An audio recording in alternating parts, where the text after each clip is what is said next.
toppers value revision rather than learning new things.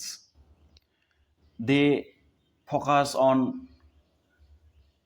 practice every day, not a rote memorizing. They understanding at first, and after that they recall.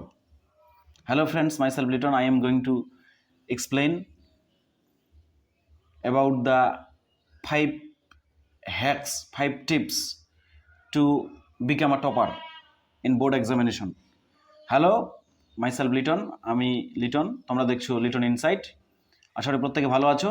তো আজকের এই ভিডিওটি প্রত্যেক আমার ভাই বোনদের উদ্দেশ্যে, যারা ক্লাস 9-10-এ পড়ছো, 11-12-এ পড়ছো এবং 80+ মার্কস তুলতে চাইছো এক্সামে, তাহলে অবশ্যই তোমার জন্য এই ভিডিওটি। এবং আমি এইটুকু আশা করতে পারি যে অবশ্যই যদি তুমি শেষ পর্যন্ত ভিডিওটিকে দেখো তাহলে অবশ্যই ফ্রুটফুল এবং প্রোডাক্টিভ হবে।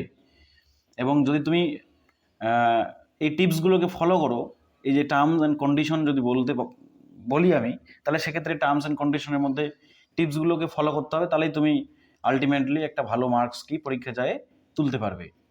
হ্যাঁ, শুধুমাত্র শুনলে বা দেখলেই হবে না, এবং সেটা বাস্তব জীবনেও অ্যাপ্লাই করতে হবে। তো প্রথমেই বললাম যে অবশ্যই আন্ডারস্ট্যান্ডিং ফার্স্ট, তারপরে হচ্ছে কি যে কোনো জিনিসকে রিমেম্বার করা, রিকল করা। মানে বিশেষ করে টপাররা রুট মেমোরাইজেশনটা কমই করে, তারা আন্ডারস্ট্যান্ডিংটা করে। তো আজকের এই ভিডিওর মাধ্যমে আমরা 5টি টিপস নিয়ে আলোচনা করব, যেটা তোমার এক্সামিনেশনে তোমাকে 80% মার্কসের উপর তুলতে সাহায্য করবে যদি তুমি ফলো করো। টার্ম অ্যান্ড কন্ডিশনের মধ্যে যদি তুমি ফলো করো, রিয়েল লাইফে বাস্তবে প্রয়োগ করো। তো চলো বেশি কথা না বাড়িয়ে আজকের এই ভিডিওটি শুরু করি।